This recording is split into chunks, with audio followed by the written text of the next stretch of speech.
रूपिणी तारिणी विश्व जननी रूपरे भारत जननी रूपरे उत्कल जननी रूपरे बढ़िया प्रणाम जनाती विश्व देश राज्य मंगल कामना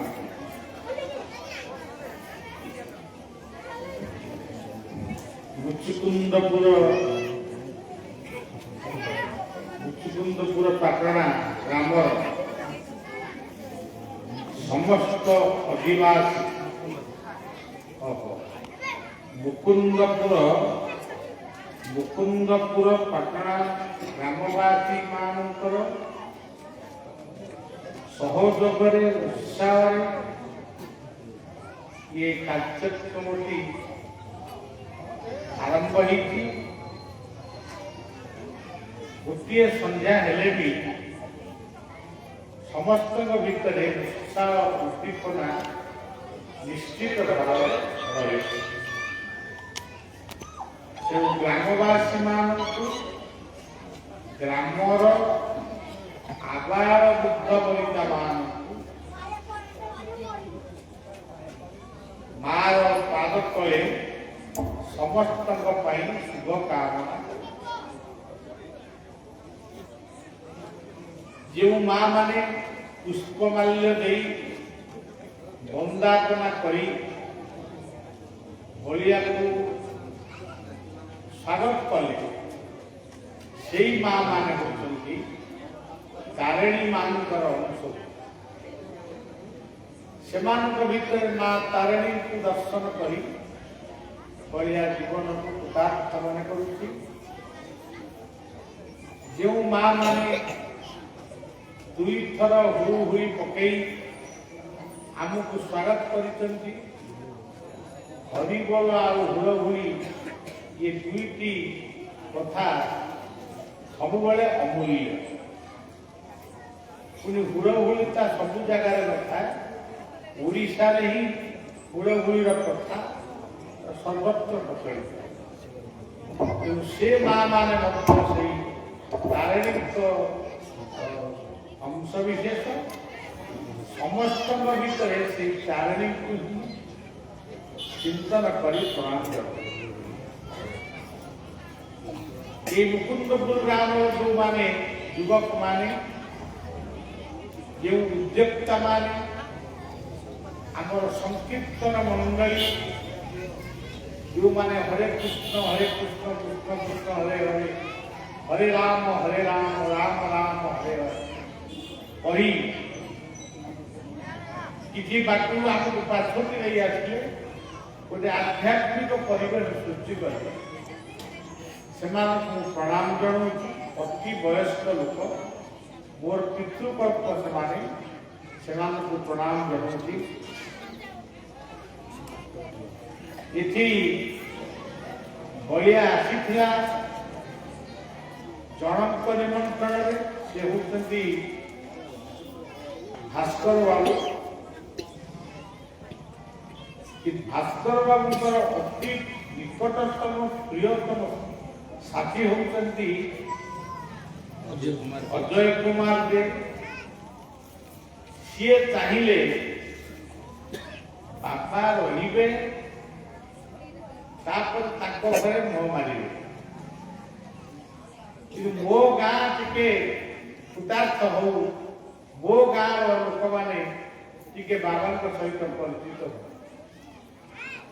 ये उत्साह समस्त भीतर आसे तेणु मुझे श्रद्धेय अजय को बढ़िया बढ़िया शुभेच्छा जनाऊँ भास्कर बाबू को जनाऊँ ये गोटे छोटिया संघ आम गढ़ी उठी भविष्य में हुए तो सी आउ बड़ हो पाए ये सब जो मैंने सभ्य अच्छा रंजन बाबू निर्मल बाबू ज्वाई ये भाव जो मैंने अच्छा समस्त को बढ़िया शुभेच्छा जनाऊँ समस्त उत्साह उद्दीपना दिने यही ग्राम यही अंचल ଦୁଇ ତିନି ଥର ବହୁତ ବଡ଼ ବଡ଼ କାର୍ଯ୍ୟକ୍ରମ ହେଇଛି। ପୁଣି ମଧ୍ୟ ଆଗକୁ ଯଦି ଆମେ ସୁସ୍ଥ ଥାଉ ନିଶ୍ଚୟ ସେଥିରେ ମାଙ୍କୁ ପ୍ରଣାମ କରୁଛି, ଆପଣମାନଙ୍କୁ ନମସ୍କାର କରୁଛି, ପ୍ରଣାମ କରୁଛି। ସମସ୍ତଙ୍କର ଆଶୀର୍ବାଦ ଭିକ୍ଷା କରି ଏ ଶୀତ ସନ୍ଧ୍ୟାରେ ବିପଦ କଥା ରଖି ମୁଁ ଫେରିବି। ଗ୍ରାମ ନାମଟି ମୁକୁନ୍ଦପୁର।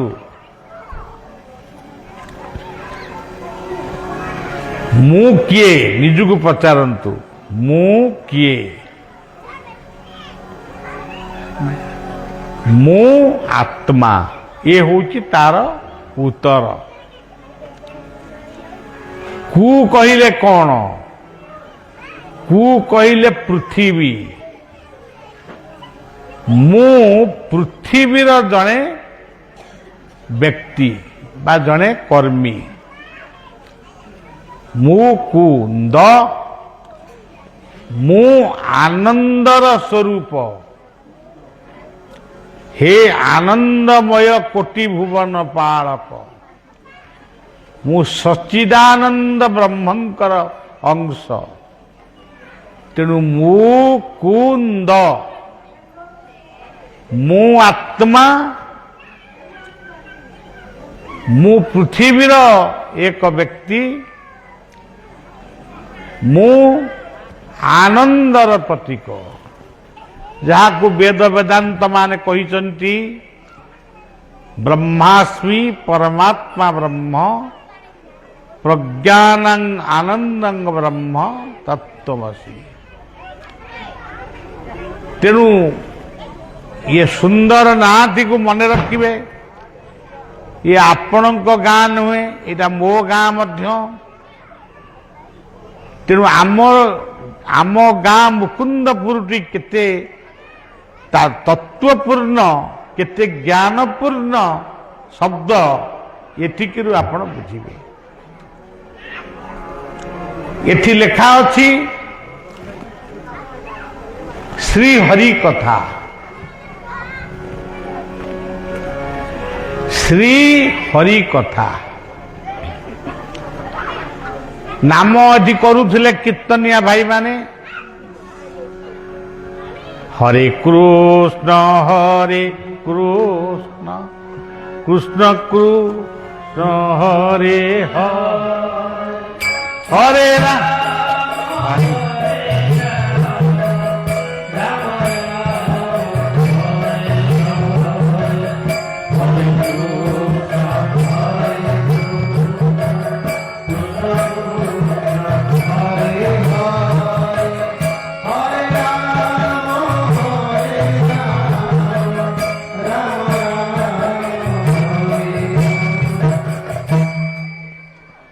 ହରେ କହିଲେ ସତ୍ୟ ଯୁଗ, ରାମ କହିଲେ ତ୍ରେତୟା ଯୁଗ, କୃଷ୍ଣ କହିଲେ ଦ୍ୱାପର ଯୁଗ। ଇଏ ତିନି ଯୁଗରେ ହରି ଅଛନ୍ତି। ହରି କହିଲେ ସିଂହ, ହରି କହିଲେ ମର୍କଟ, ହରି କହିଲେ ସର୍ପ। ତେଣୁ ସତ୍ୟରେ ନରହରି, ନୃସିଂହ ଦେବାୟ ନମଃ, ନରସିଂହାୟ ନମଃ। ये सत्य जुगर नाम। त्रेतया जुगरे राम हरि, राम राम हुं राम हनुमते नमः, राम हुं राम हनुमते नमः। ये त्रेतया जुगर मंत्र। हरि अर्थ मर्कट, मर्कट भली देखा जाउथिबा शिवंकर अवतार हनुमान ये त्रेतया जुगर अवतारंकर दूत थिले। द्वापर जुगरे हरि कहिले कृष्ण, कृष्णस्तु भगवान स्वयं। आपण माने पढ़ंती कि शुणी हरे मुरारे मधु कहीट भा गोविंद गो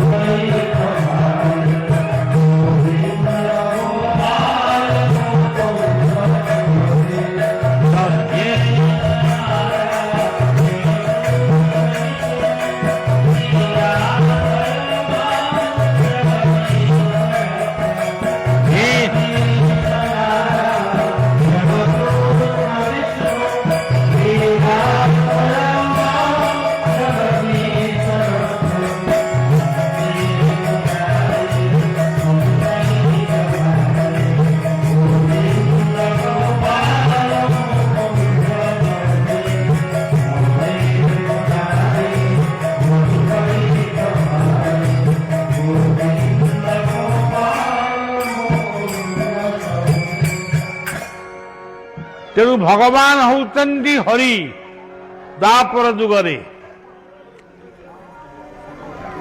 आपण माने भागवत पढ़ी थिबे तादरे हरि केमिति कृष्ण से कथा में लिखा अछि नमोई नृसिंह चरण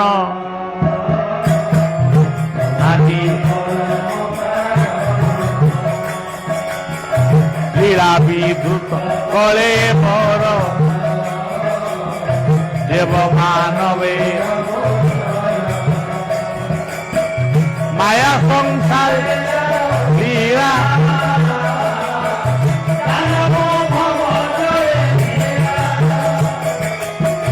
करुणा कटाक्ष से भगत जुन से हरि तरी दास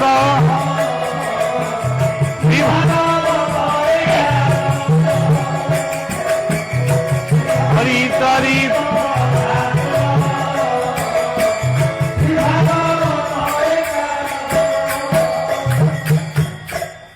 आपण कहिबे आपण को बलिया कहब समस्ते हरि बोल पकाओ सी जदि हरि बोल पकेबे आपण भी कह मत कहे हरि बोल कौन दो कौन तार तार दा इच्छा ना सी जदि आम आपण को कहबू हरि बोल हरि हरि बोली कह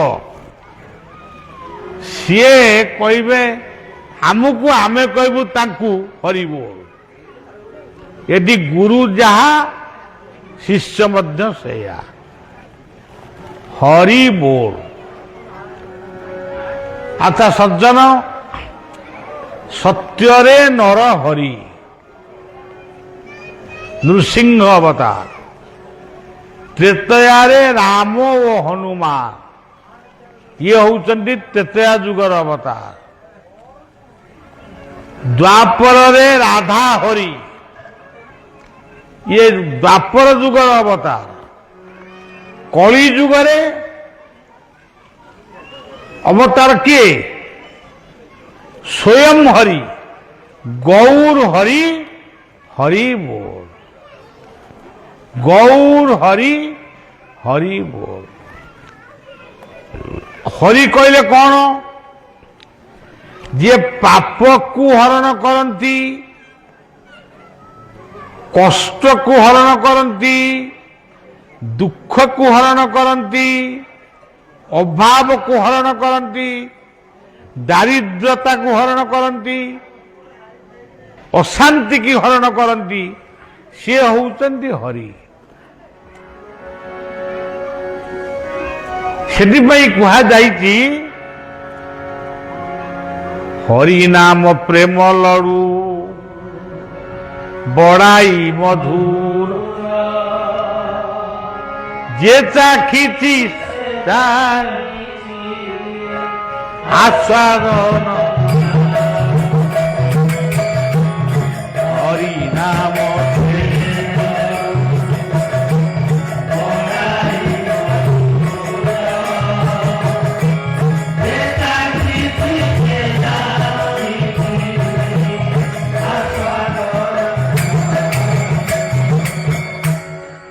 হরি নাম প্রেম লড়ু অতে বড় মিঠা, এতে আশা দিলে কে ন হইব ঘটা। হরি নাম লড়ু অতে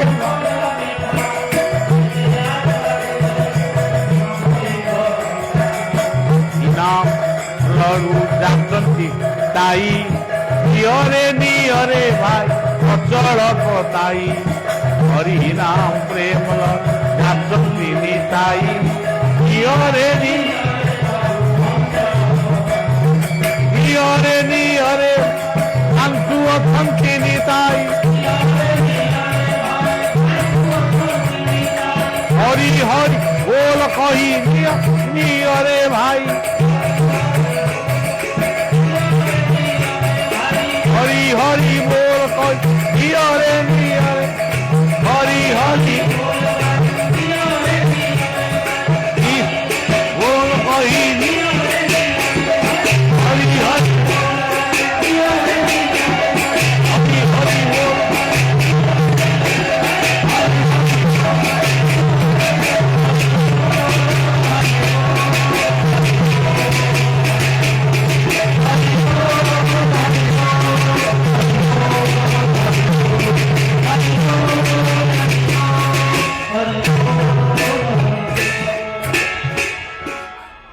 ଜଣେ ବ୍ୟକ୍ତି ଗୋଟେ ଗାଁରେ ଥିଲେ, ବହୁତ ଅଭାବରେ ଥିଲେ। ସବୁଦିନେ ସେ ଖାଇବାକୁ ପାଉନଥିଲେ।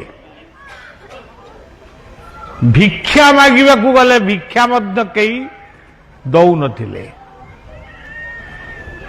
ସେ କର୍ମ ମଧ୍ୟ କିଛି କରିବା ପାଇଁ ତାଙ୍କ ଭିତରେ ଆଗ୍ରହ ନଥିଲା। ତେଣୁ ସେ ଅଭାବରେ ଥିଲେ। ତାଙ୍କୁ ଜଣେ କହିଲେ, ତମେ ଇଏ ଘରେ ରହିଛ, ତମର ଆଉ ଦୁଇଟି ଭାଇ ଅଛନ୍ତି, ସେମାନେ କର୍ମ କରୁଛନ୍ତି, ମଜୁରୀ ଲାଗୁଛନ୍ତି, ଅର୍ଥ ଆଣୁଛନ୍ତି, ଭାତ ଡାଲି ତରକାରୀ ଖାଉଛନ୍ତି। ତମେ ଏଠି କର୍ମ କରୁନାହ, କିନ୍ତୁ ଖାଇବା ପାଇଁ ତମେ ମାଗୁଛ। ତମକୁ ଖାଇବାକୁ ସବୁଦିନେ କିଏ ଦବ? ସେ ବାବୁଟି କହିଲା, ବାବୁ ମୁଁ ପିଲାଦିନୁ କର୍ମ କରି ଜାଣିନି, କର୍ମ କଣ ବି ମୁଁ ଜାଣିନି, କର୍ମଟା କଣ ତା ମଧ୍ୟ ଜାଣିନି, ଆଉ କର୍ମ କରିବି କଣ? ନା ତମେ ଭାଗବତ ପଢିଛ? ନା ମୁଁ ପାଠଟ ପଢିନି, ଭାଗବତ କରି ପଢିବି। ସେଇ ଭାଗବତରେ ଲେଖା ହେଇଛି, କର୍ମ କରିବ ନାନା ମତେ କରିବ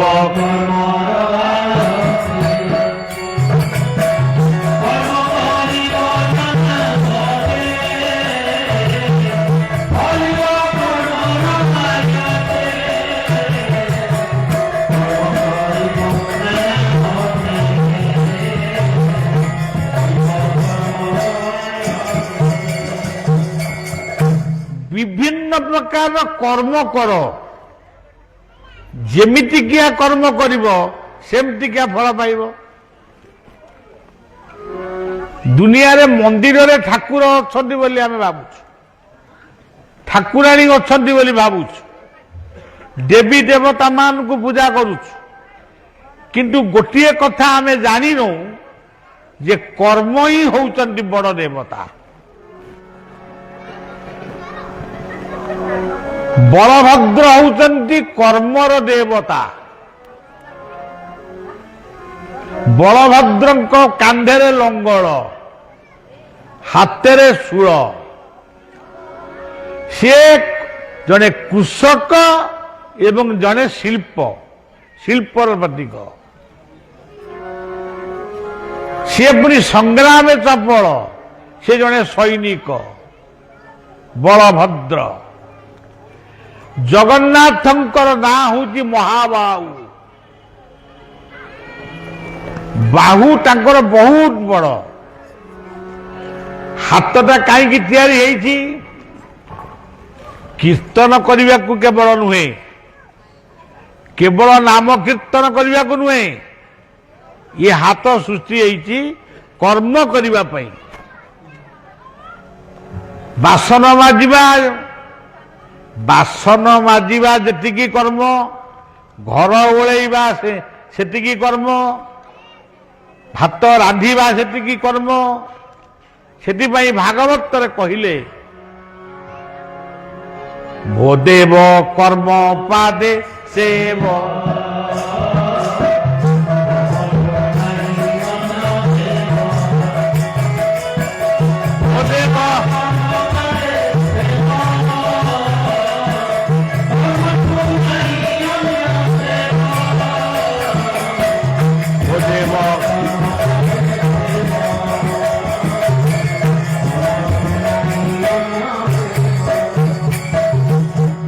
ସେ ବାବୁଟି ପଚାରିଲା ଭୋ ଦେବ କର୍ମ ପାଦେ ସେବ। ଏ ଦେବ କିଏ? ଦେବ ହଉଛି ମନୁଷ୍ୟ। ଆକାଶରେ ଯୋଉ ସୂର୍ଯ୍ୟ, ଚନ୍ଦ୍ର, ଗ୍ରହ, ନକ୍ଷତ୍ର, ସମୁଦ୍ର, ପବନ, ଅଗ୍ନି, ଇଏ ହଉଛନ୍ତି ଦେବତା। କିନ୍ତୁ ମଣିଷ ଜଗତରେ ସେଇମାନେ ହଉଛନ୍ତି ଦେବତା ଯିଏ ଦାତା, ଅନ୍ୟକୁ ସାହାଯ୍ୟ କରେ।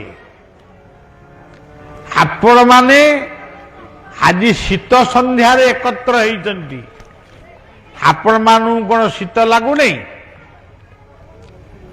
ଆପଣମାନେ ଏଠି କାହିଁକି ଆସିଛନ୍ତି?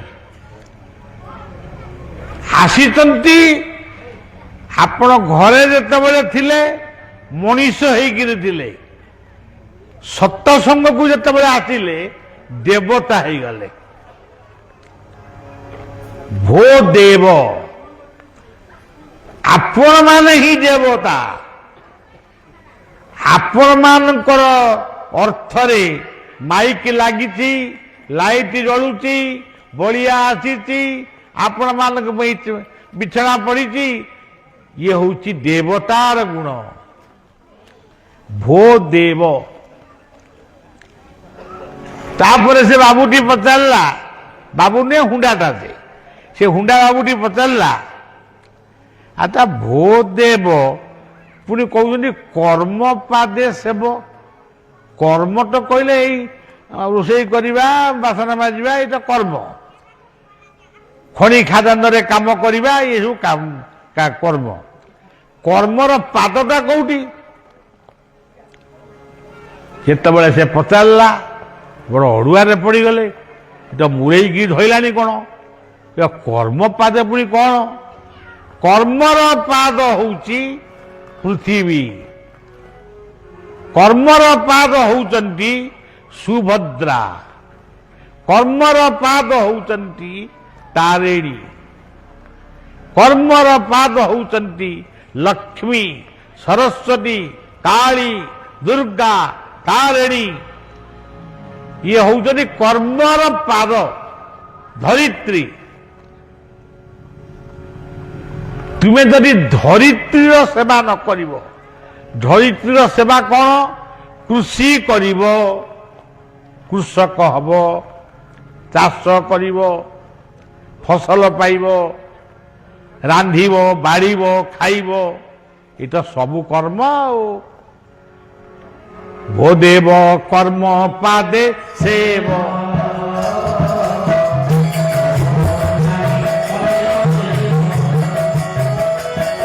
ଭୋ ଦେବ କର୍ମ ପାଦେ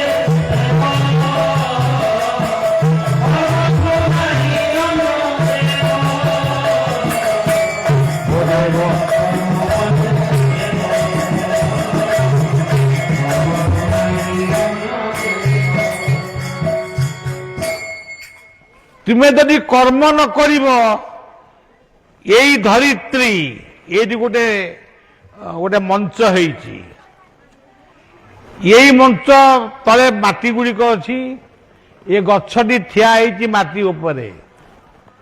ମଞ୍ଚଟି ହେଇଛି ମାଟି ଉପରେ। ଧାନ ବିରି ଯଅ ମୁଗ କୋଳଥ ସବୁ ହଉଛି ଏଇ ମାଟି ଉପରେ। ମାଟି ହଉଛି ପ୍ରକୃତ ମା ସୁଭଦ୍ରା, ଜଗନ୍ନାଥଙ୍କ ଦର୍ଶନର ସୁଭଦ୍ରା। ସେ ହଉଛନ୍ତି ଘଟଗାଁ ତାରିଣୀ।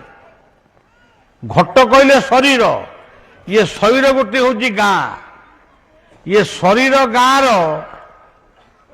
ତାରିଣୀ ହଉଛନ୍ତି ବୁଦ୍ଧି। ସେ ମସ୍ତକରେ ଅଛନ୍ତି। ତାରିଣୀ ମାନେ ବୁଦ୍ଧି। ଆମ ପାଖରେ ସମୟ ନାହିଁ ଏତେ ବନେଇ ଚୁନେଇ କହିବା, ଟିକେ ସଂକ୍ଷିପ୍ତରେ ଖାଲି କହୁଛି। ଘଟଗାଁ ତାରିଣୀ କେବଳ ଏଇ କେନ୍ଦୁଝର ଜିଲ୍ଲାର ଘଟଗାଁରେ ନାହାନ୍ତି।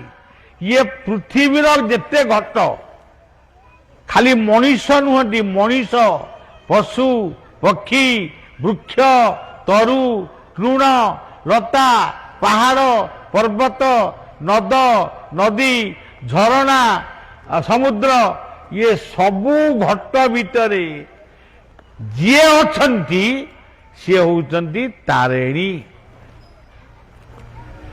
ପୁଣି ତାରିଣୀ ଅଛନ୍ତି କେନ୍ଦୁଝରରେ। ଦ୍ୱାପର ଯୁଗରେ ଗୋପାଳ ମାନେ ଗୋ ମଇଁଷି ଇତ୍ୟାଦି ମାନଙ୍କୁ ପାଳନ କରୁଥିଲେ। ତାଙ୍କ ହାତରେ ସେ କଣ ଧରିଥିଲେ? କେନ୍ଦୁବାଡ଼ି। କେନ୍ଦୁବାଡ଼ି। ଇଏ ଗାଁର ନାଁ ହେଇଛି କେନ୍ଦୁଝର, ଇଏ ଜିଲ୍ଲାର ନାଁ ହେଇଛି କେନ୍ଦୁଝର।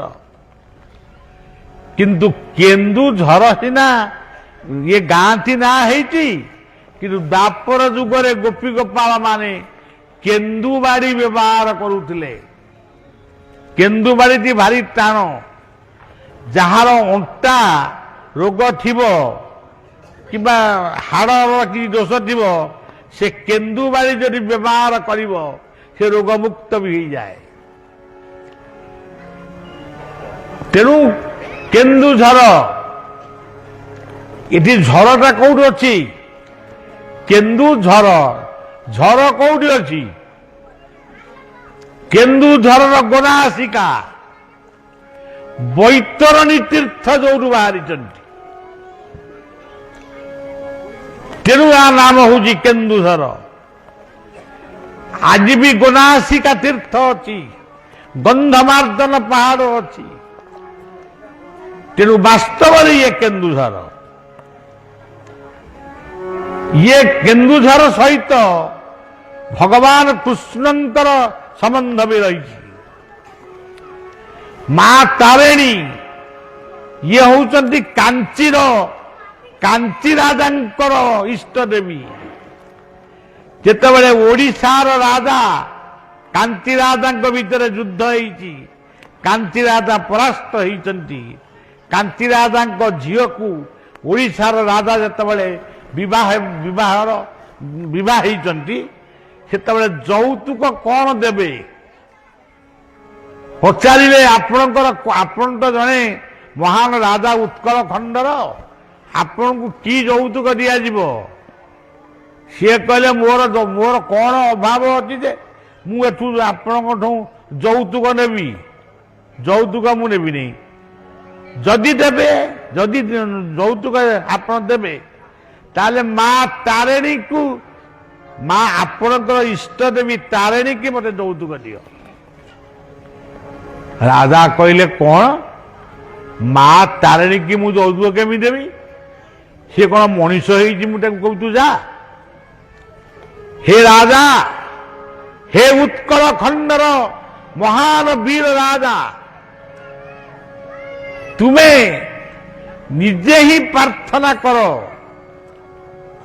ମା ପାଖରେ, ମା ପାଦରେ ଗୁହାରି କର। ମା ଯଦି ଚାହିଁବ ତମ ସହିତ ଯିବା ପାଇଁ, ତାହେଲେ ସେ ତାଙ୍କର ଯିବେ, ମୋର କଣ ଅସୁବିଧା ଅଛି? ତେଣୁ ଓଡ଼ିଶାର ରାଜା ସେ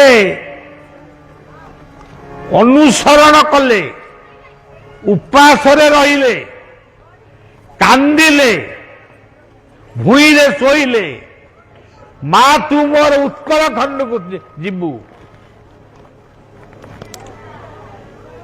ମା ସ୍ୱପ୍ନରେ କହିଲେ ମୁଁ ତୋ ସହିତ ଯିବି। ତୁ ଆଗେ ଆଗେ ଚାଲିବୁ, ମୁଁ ପଛେ ପଛେ ଚାଲିବି, ପଛକୁ ଅନେଇବୁ ନେଇ। ଯୋଉଠି ତୁ ପଛକୁ ଅନେଇବୁ ମୁଁ ସେଇଠି ରହିବି।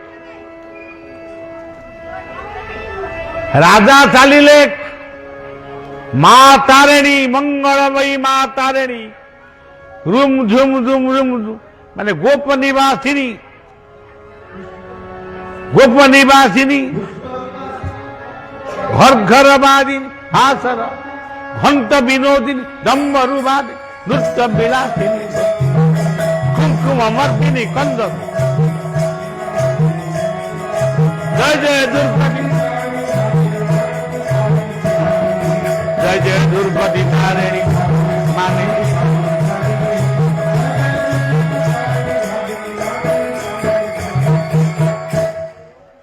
ତାରିଣୀ ପଛେ ପଛେ ଚାଲିଛନ୍ତି, ରୁଣୁ ଝୁଣୁ ଶବ୍ଦ ଶୁଭୁଛି।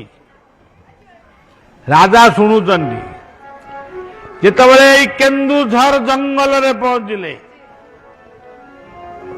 ପାହାଡ ପର୍ବତ ଭିତରେ ଯେତେବେଳେ ସେ ଚାଲିଲେ, ତାଙ୍କର ରୁଣୁ ଝୁଣୁ ଶବ୍ଦ ଶୁଭିଲା ନାହିଁ। ପ୍ରକୃତରେ ସେଇଆ ନୁହେଁ।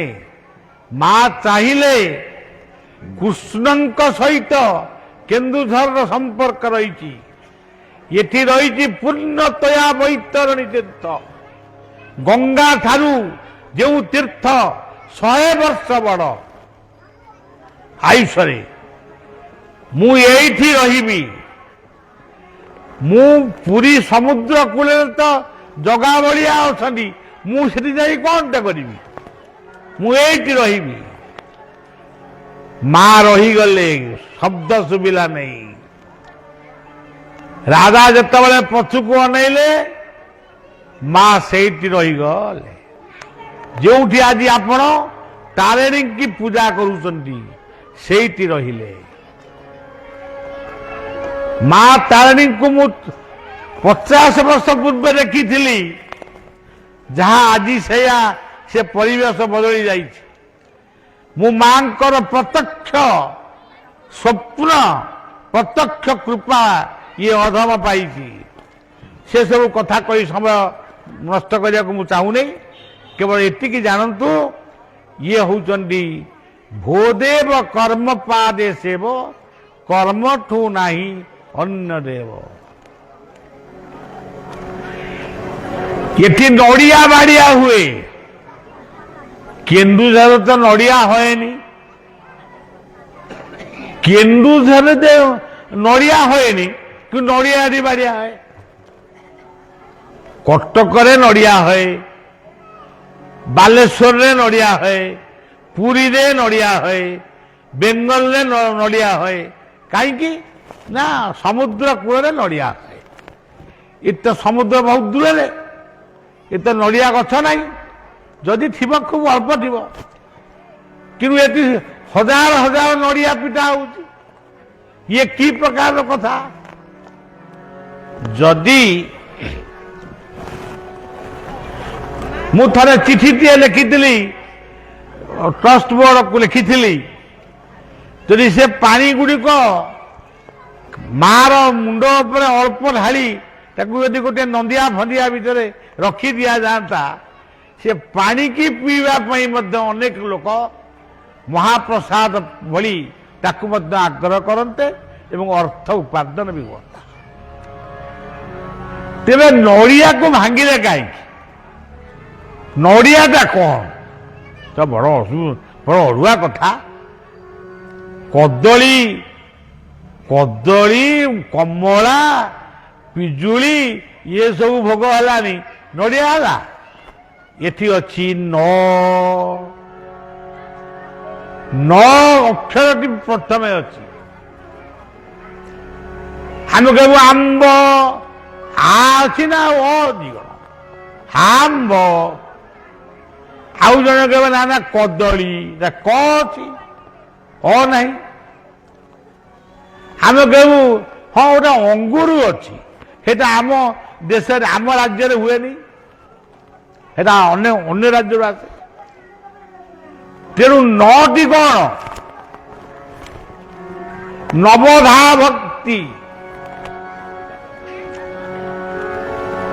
ନବଦା ଭକ୍ତି ହଉଛି 9 ପ୍ରକାରର ଭକ୍ତି। ଶ୍ରବଣ, ଭଲ କଥାକୁ ଶୁଣିବା ହଉଛି ଭକ୍ତି।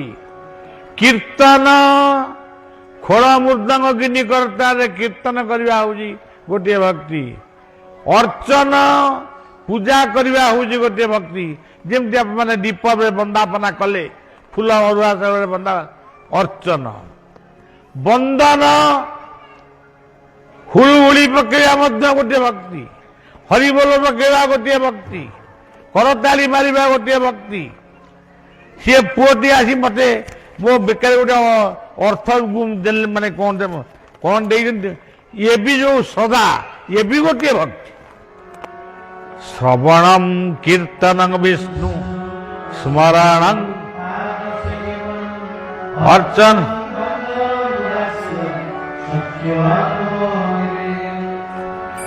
ଏଇ ନବଦା ଭକ୍ତିକୁ ନେଇ ମଣିଷ ଏ ଭବସାଗରରୁ ଉଦ୍ଧାର ହବ। ଆପଣମାନେ ଯଦି କଥା ଶୁଣୁଛନ୍ତି, ତାରିଣୀଙ୍କ ଦର୍ଶନ କରୁଛନ୍ତି, କୀର୍ତ୍ତନ କରୁଛନ୍ତି, ତାଙ୍କ ନଡ଼ିଆ ପାଣିକି ପିଉଛନ୍ତି, ନଡ଼ିଆ ବାଡ଼ଉଛନ୍ତି, କମ୍ବଳ କଥା। ସଜ୍ଜନ, ଗୋଟେ ଜୀବନର ଅନୁଭୂତି ଗୋଟେ ଛୋଟିଆ କହିବି। ସେତେବେଳେ ଅଜୁବାବୁ ଥିଲେ ଟ୍ରଷ୍ଟ ଭିତରେ।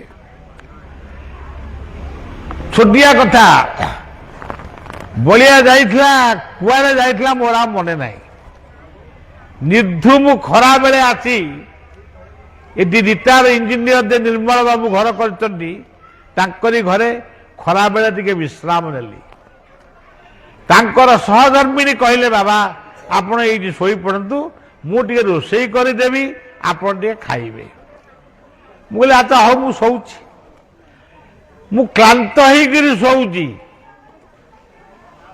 ତାଙ୍କ ସହଧର୍ମିଣୀ ରୋଷେଇ କରୁଛନ୍ତି। ଏତିକି ବେଳେ ଗୋଟେ ବାଘ ମୂର୍ତ୍ତି ଯାଇ ମୋ ପାଖରେ ପହଞ୍ଚିଲା। ମତେ ଆଁ କରିକିରି ଅନେଇଛି। ଆଉ ମୁଁ କହିଲି, ମତେ ଖାଇବ ନା କଣ? ମା, ତୁ କିଏ? ତୁ ମତେ ଚିହ୍ନି ପାରୁନୁ? ମୁଁ ବା ତାରିଣୀର ବାଘ। ମୋ ପାଖକୁ କାହିଁ ଆଇଛୁ? ସେ ବାଘ କଥା କହୁଛି ମୋ ପାଖକୁ, ତାର ମା ପାଖକୁ ଆଗେ ନ ଯାଇ ଏଠି କଣ ଖାଇବୁ ବୋଲି ଏଠି ଶୋଇଛୁ? ମୁଁ କହିଲି, ମା ମୁଁ ଯାଉଛି। ତେଣୁ ମୁଁ ପ୍ରସାଦ ପାଇଲି, ମାଙ୍କ ପାଖକୁ ଆସିଲି, 108 ନଡ଼ିଆ ବାଡ଼େଇଲି, ଏସବୁ ହେଲା। କିନ୍ତୁ ମା ଯଦି ପଥର, ତାହେଲେ ବାଘ ରୂପରେ ମତେ ଦେଖାଦେଲେ କେମିତି? ମୁଁ ତାଙ୍କୁ 4 ଥର ଦେଖିଛି। ମା ତୁମେ ମମତାର ସୀମା,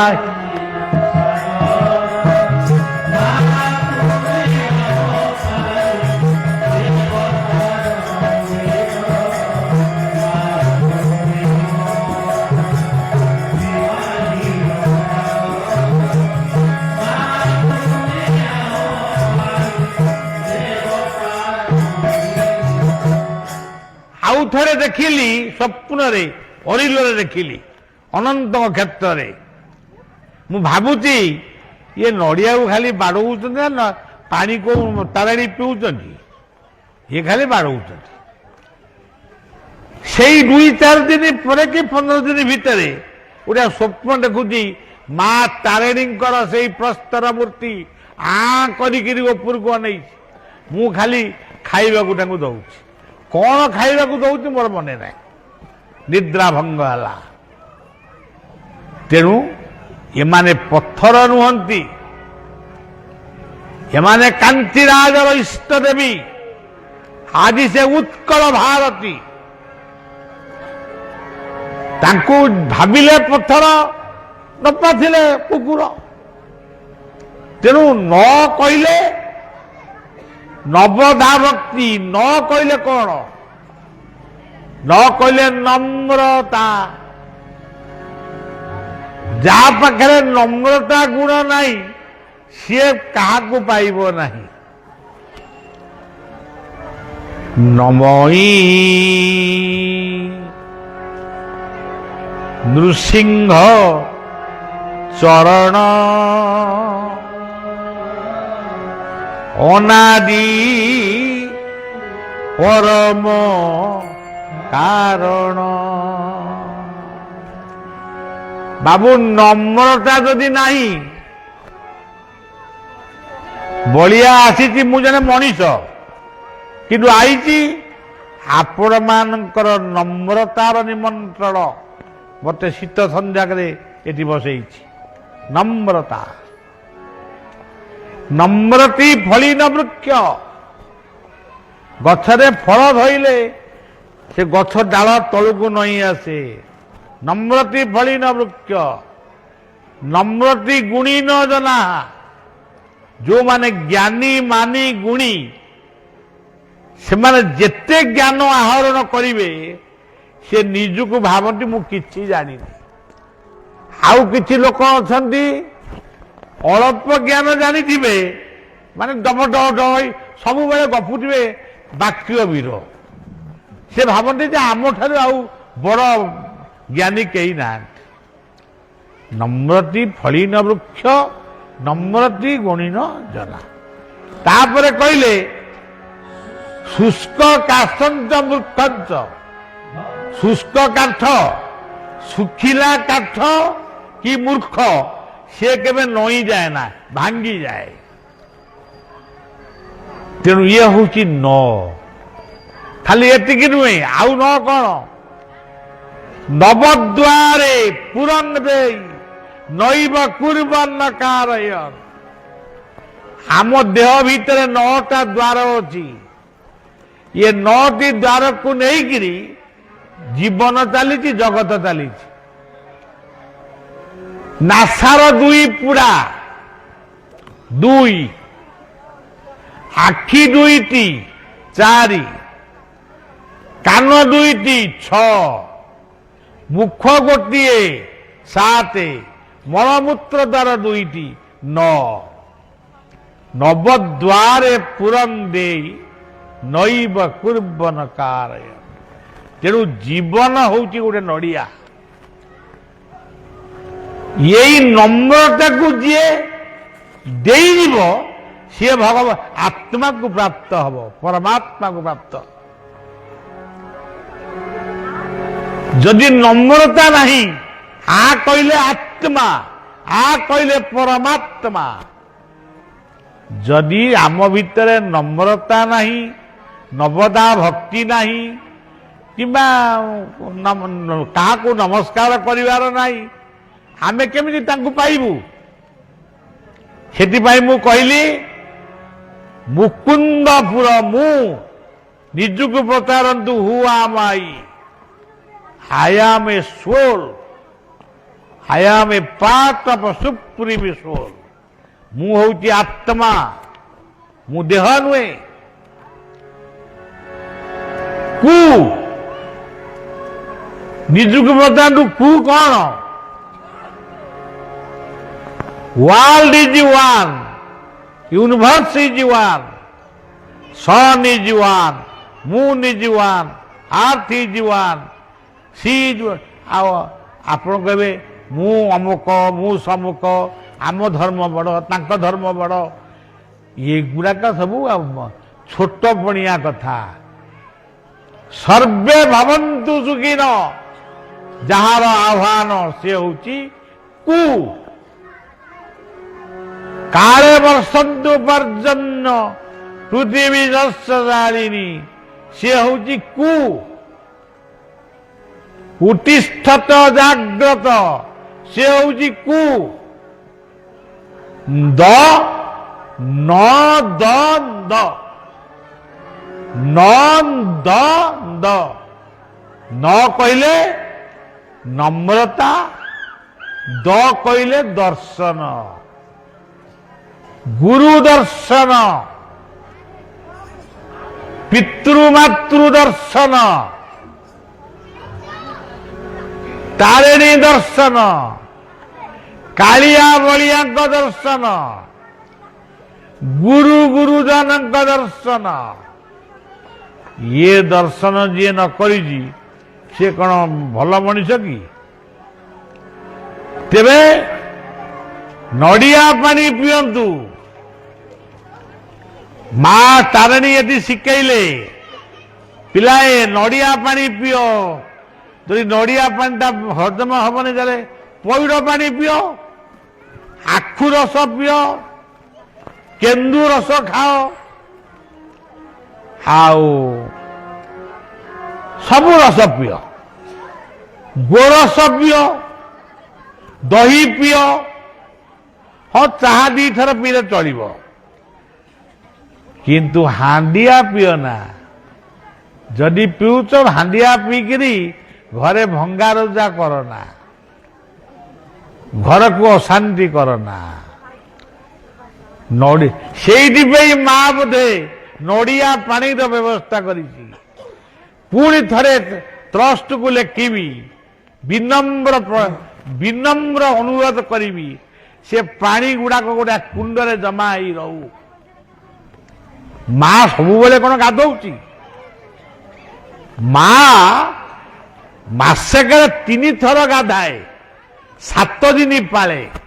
ସେ ସବୁ ଆପଣମାନେ ପାଖରେ କହିବା ବର୍ତ୍ତମାନ ସମ୍ଭବ ନୁହେଁ। ତେବେ ମା କଣ ସବୁବେଳେ ଗାଧଉଛନ୍ତି? ସେ ପାଣିକି ରଖାଯାଉ, ସେ ହେଉଛି ଅମୃତ। ମୁଁ କହୁନି, ଶାସ୍ତ୍ର କହୁଛି ସଲ୍ଲୀଳମ୍ ଅମୃତ ତୁଲ୍ୟମ୍ ଦଦ୍ଦୁରାଜୀବାନନ୍ତମ୍। ସେ ଅମୃତ।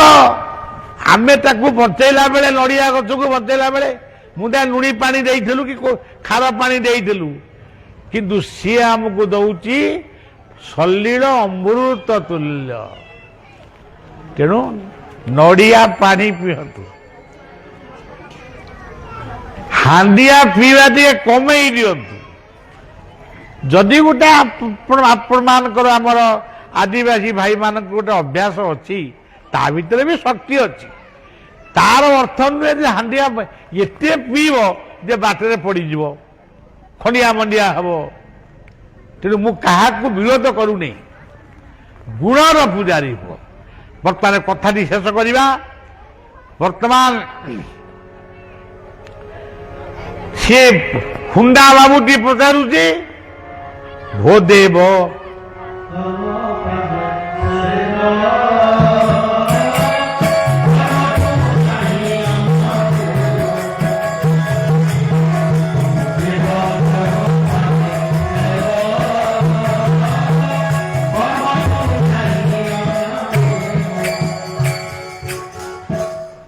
ସେ ବୁଝେଇ ଦେଲେ, ଆରେ ବାବୁ କର୍ମ ଠାରୁ କେହି ଦୁନିଆରେ ବଡ଼ ନୁହନ୍ତି। ମାନବ ଜୀବନ ନୁହଁଇ ଦିନ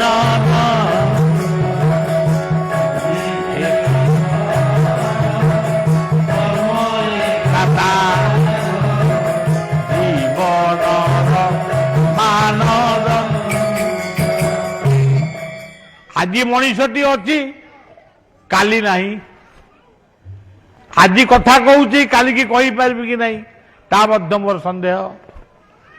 ତେଣୁ ଯେତିକି ଦିନ ଆମେ ଦୁନିଆରେ ବଞ୍ଚିବା, ଆମେ ଅମୃତ ପାନ କରିବା। କଥାମୃତ, ଶାସ୍ତ୍ରାମୃତ, ମଧୁର ବିନୟ ବଚନାମୃତ, କୀର୍ତ୍ତନ ନାମାମୃତ। ତେଣୁ ଆମେ ଅମୃତକୁ ମୃତ୍ୟୁର୍ମାନ ଅମୃତମୟ, ମରଣଶୀଳ ମଣିଷ ଅମୃତର ସନ୍ଧାନ କର। ହୁଣ୍ଡା ବାବୁଟି ବୁଝିଗଲା, ଆଉ କହିଲା ପ୍ରକୃତ କଥା। ଆଉ ତାହେଲେ ମୁଁ କଣ କରିବି? ଇଏ ଅମୃତ କୋଉଠୁ ମୁଁ ପାଇବି? ଇଏ ଦେବତାଙ୍କୁ କୋଉଠି ପାଇବି ଯିଏ ମତେ ଦେବତା କରି ସଜେଇ ଦେବେ? ସିଏ କିଏ? ଯୋଉ ବାବୁଙ୍କୁ ପଚାରୁଥିଲେ ସେଇ ବାବୁଟି କହିଲେ, ଦେବତା ଦୁନିଆରେ କିଏ ଜାଣିଛ? ଗୁରୁଙ୍କୁ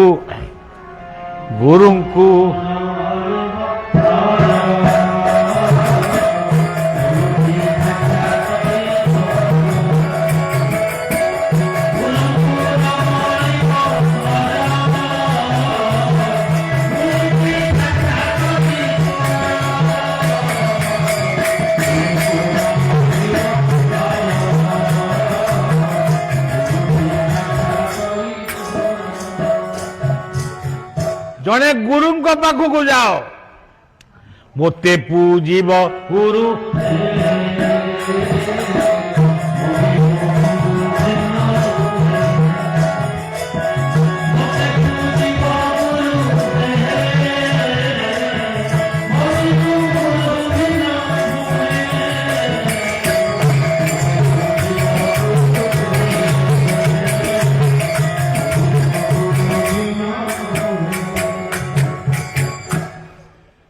ଗୁରୁଙ୍କ ପାଖକୁ ଯାଅ। ଗୁରୁ ବ୍ରହ୍ମା, ବ୍ରହ୍ମା ହଉଛନ୍ତି ମା।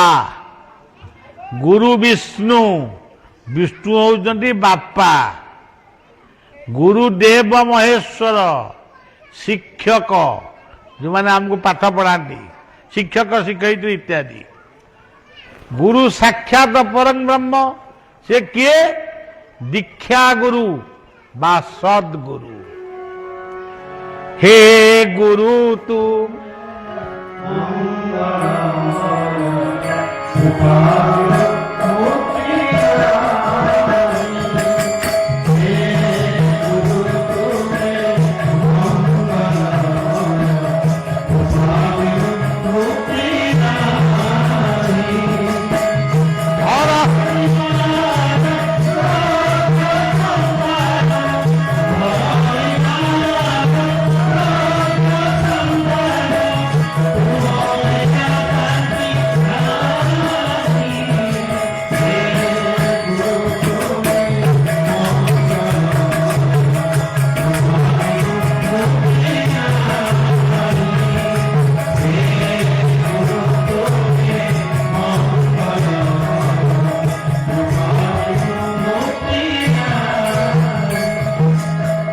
भागवत कहले ये नावे गुरु कन तार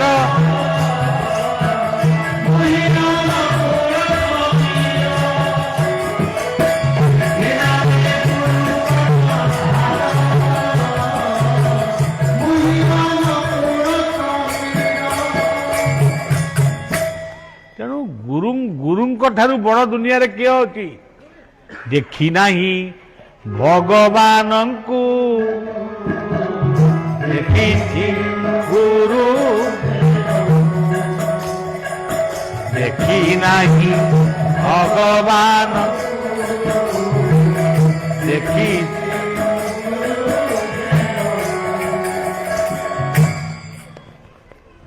मु भगवान को देखी नहीं शुणी देखी क्या मो गुरु को मु देखी ठाकुर निगमानंदंकर प्रिय श्लोक हूँ मद्गुरु श्री जगत गुरु मो गुरु मो पई जगतर गुरु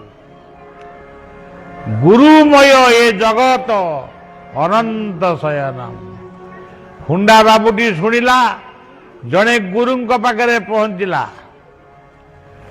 गुरुदेव को कहला गुरुदेव मते टिके नाम दियंतु मते टिके दीक्षा दियंतु गुरुदेव कहले अरे तू एपंत सकाळू सकाळू उठू नौ कि गाधौ नौ भल करी दांत भी घसु नौ तो जामा लुगा पटा सब मैला ताकू भी सफा करू नौ ठीक समय भी खाऊ नौ आ तते कौन मु नाम देवी ये 2-4 दिन रहा कहला नाम दियो मु 2-4 दिन है तू मठ को आसिलु मु तो देखुची तोर खाइबा शोइबा बुलिबा किसी ठीक नहीं तोते नाम कौन देवी साष्टांग दंडवत करी कहला गुरुदेव आपण मते जहाँ बतेइबे मु ताहा आदि थारु पालन करबी मते नाम दे उद्धार करंतु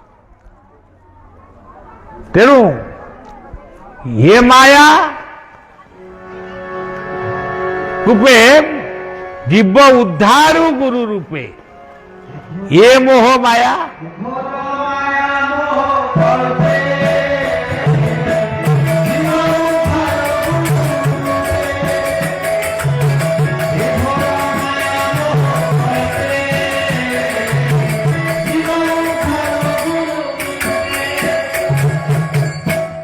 मते उद्धार करंतु प्रभु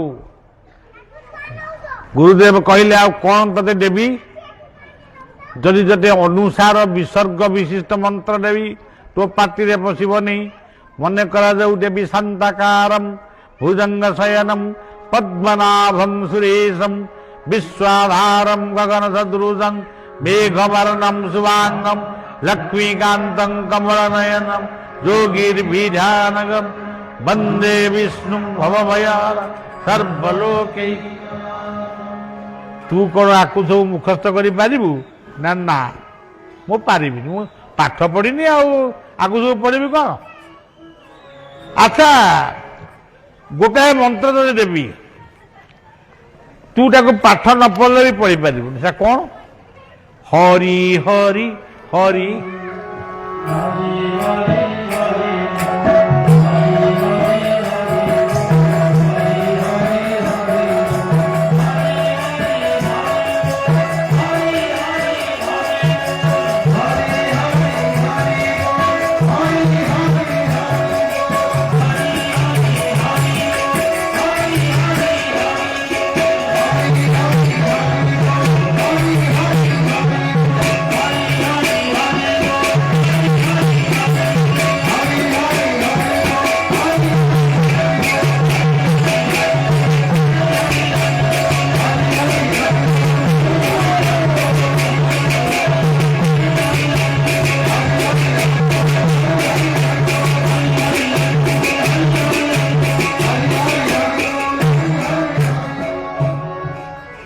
अरे हुंडा ये नामटा करिपारिबुनी खाली कहबू हरि हरि हरि बोल हरि हरि हरि बोल ना येटा मो पाटिरे पशिबो।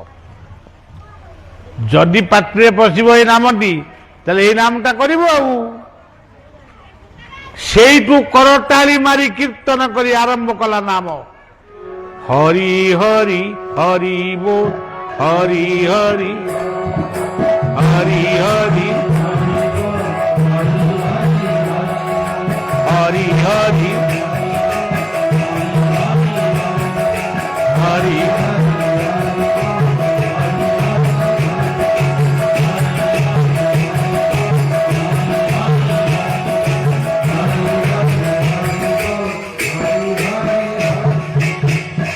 ये दुई हाथ टेकी करताली बजे जो नाम करी बड़दाण्डे जाऊँगी रास्तार जाऊँगी सेपाकू देखुची आउ जड़े आसुचंती हाथ टेकिकी से नामर ताले ताले कीर्तन करी नाची नाचिकी आउचंती। ये देखले अरे मु तो नाम नहीं ये बोधे मो गुरु भाई की कौन ये कौन सियाड़ू नाची नाचिक आईलानी सी जमती नाचुची मु भी सेमती नाचबी सी से पाखे जमती नाचिले ये भी ए पाखे सेमती नाचिले हरि हरि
ये कीर्तन करी करी जाउचंदी सी नाची नाची गिरे आउचंदी तांको देहरे आंक देह बाड़े ही गला जेमती बाड़े ही गला सी जी आउथिले से हुंडा को धरी पकेले गले अरे पड़ीगलु ना तमे किए मो गुरु तो मते ये नाम देइथिले मु नाम करूथली तमे सारू कोन नाची नाची का आउथलो तमे कोन मो गुरुंकर शिष्य ना नाई नाई मो ना हूँ तमे जो ना भजन करूल हरि हरि हरि बोल मु हूँ से हरि मो ना हूँ गौर हरि ତେଣୁ ତମେ ମୋ ନାଁଟାକୁ ଭଜନ କରୁଥିଲ ମୋତେ ପାଇବା ପାଇଁ। ତୁମର ନିଷ୍ଠା ଆଉ ଭଲ ପାଇବାରେ ମୁଁ ମଧ୍ୟ ବୈକୁଣ୍ଠ ତ୍ୟାଗ କରି ମୁଁ ଗୌର ହରି ରୂପରେ ତମ ସମ୍ମୁଖରେ ଆବିର୍ଭାବ ହେଲି। ଦୁଇ ଜଣ ଯାକ ନାଚିଲେ ଗୌର ହରି ହରି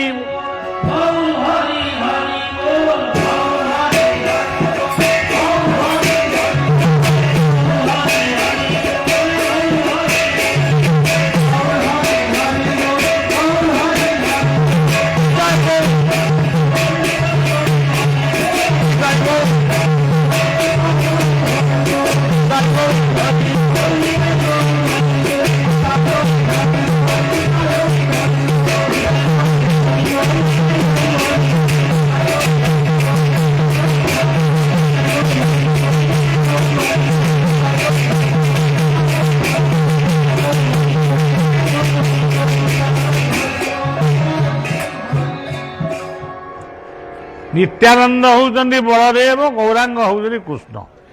ଆଉ କିଛି କହିବାନି। ଇଏ ତ ଭାସ୍କର ବାବୁ ଭାସ୍କର କହିଲେ ସୂର୍ଯ୍ୟ, ସୂର୍ଯ୍ୟଙ୍କ ଆକର୍ଷଣରେ ପୃଥିବୀ ଅଛି, ସେଇ ଆକର୍ଷଣରେ ବଳିଆ ଏଠିକି ଆଇଲା।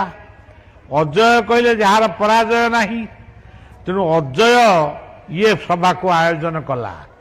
ଆପଣମାନଙ୍କ ଭଳି ମହତ୍ ପୁରୁଷମାନଙ୍କ ସହିତ ଇଏ ସେବକର ଟିକେ ଦେଖା ସାକ୍ଷାତ ହେଲା, ପ୍ରଥମ କରି ଚିହ୍ନା ପରିଚୟ ହେଲା। ଆଉ ଯେତେବେଳେ କରିବା ଯଦି ଗୋଟା ମନ ହୁଏ ପୁଣି ଗୋଟେ କରିବା, ତାହେଲେ ଶୀତ ଦିନେ କରିବାନି। କେନ୍ଦୁଝର ଶୀତ ଭାରି ଜାଡ଼ୁଆ ଶୀତ, କାଠୁଆ ଶୀତ। ତେଣୁ ଗୋଟେ ଖରା ଦିନିଆ ଦେଖି କରିବା, ଆଉ କି ଗୋଟେ ଏମିତି ଶୀତ ଯାଉଥିବ ଖରା ହେଉଥିବ କରିବା। ଆଉ ସେଇ ଗୋଟିଏ ଦିନ ହଉ, ମୋର ପିଲାମାନେ, ମୋର ପୁଅ ଝିଅମାନେ, ମୋର ପିତୃକଳ୍ପ ମାତୃକଳ୍ପ ମାନେ ଅନ୍ତତଃ ଏଇଭଳି କଥା ଶୁଣି ସେମାନେ ଅନ୍ତତଃ ଜୀବନକୁ ସୁଧାରିବାକୁ ଚେଷ୍ଟା କରିବେ। ତେଣୁ ଏଠି ଯେଉଁ ପିଲାମାନେ ଯେଉଁ ସଂଘଟି କରିଛନ୍ତି, ସଂଘ ଘରଟିଏ ତିଆରି କରିଛନ୍ତି, ସେମାନଙ୍କୁ ଶୁଭେଚ୍ଛା ଜଣାଉଛି। ସେ ସଂଘ ଘରଟି ହେଇଯାଉ, ଆପଣମାନେ ସଂଘବଦ୍ଧ ଭାବ ଜୀବନ ଯାପନ କରନ୍ତୁ। ଶେଷରେ ଆପଣମାନଙ୍କୁ ନମସ୍କାର କରୁଛି, ସମସ୍ତଙ୍କୁ ନମସ୍କାର କରୁଛି। ମୁଁ କେନ୍ଦୁଝର ଯିବି, ଟିକେ ବିଶ୍ରାମ ନେବି। ଶ୍ରୀ ଗୁରୁ ପ୍ରେମାନନ୍ଦେ ଗୌର ହରି।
ସମସ୍ତଙ୍କ ଦୁଃଖ ଦୂର ହଉ, ବୋଲ ଆନନ୍ଦ କେବା।